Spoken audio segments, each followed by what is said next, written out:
is Lachlan, driver for BWRT, here to take you on our qualifying lap in the Audi R8 GT3 on the Assetto Corsa Competizione. Coming around to start our lap on the start-finish straight, aiming for the concrete patch on the left. Aim for that for the brake, turn in, keep the car as straight as possible, hitting the inside curb, straighten out, brake down the second, take the apex, exit out wide as possible, back onto the right side. Slow down, lift off for the first part of the S's, lift off, take second curb, back on the throttle, lift off again, inside curb, attach that, accelerate down the second for the engine brake, tight apex, power out up to third, lift off, turn in, make as wide as possible,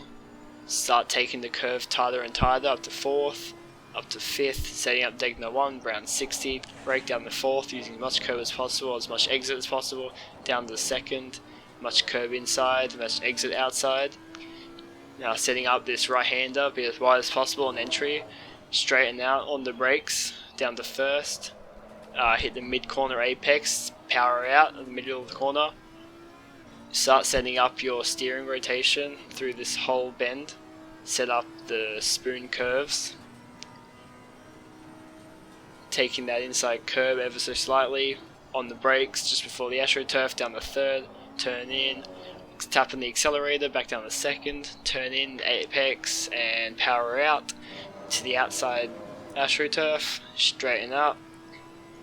down the straight, stay in fifth at the top gear, looking for the 15-meter board, have a slight lift through 130R, back on the throttle, as wide as possible on exit, keeping track limits in between 150 board, hard brake down the first gear, taking the inside curb as much as possible, taking the inside curb again as much as possible, wide exit, straighten back out on track, through the corners, through the gears, and you are back on the main straight and you've completed the lap of Suzuka.